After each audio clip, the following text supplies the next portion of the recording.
बिस्मिल्लाहिर्रहमानिर्रहीम। अस्सलाम वालेकुम। सैटेलाइट 11 न्यूज़ पाकिस्तान के साथ मैं हूं सना हुसैन। चलते हैं खबरों की जानिब।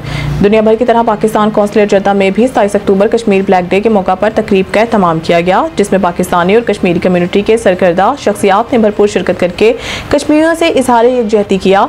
तकरीब से खिताब करते हुए कौंसल जनरल खालिद मजीद का कहना था कि अक़वाम मुत्तहिदा की करारदादों में तस्लीम शुदा कश्मीरियों का हक खुदरातियत एक इंसानी हक है। एक बुनियादी हक को किसी भी जुल्म और जबर से छीना नहीं जा सकता।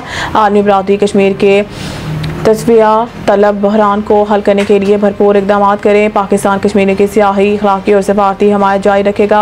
तकरीब से OIC में पाकिस्तान के सफीर सैयद मोहम्मद फवाद शेर ने कश्मीरियों की बहादुरी और दिलेरी को ज़बरदस्त खराज तहसीन पेश करते हुए कहा है कि बहादुरी कश्मीरी जबर, जुल्म और नाइंसाफ़ी का सामना करते हुए हक खुदरातियत के लिए कोशियाँ हैं। खत्ते में पायदार अमन के लिए मसला कश्मीर का पुरअमन हल नागज़ीर है।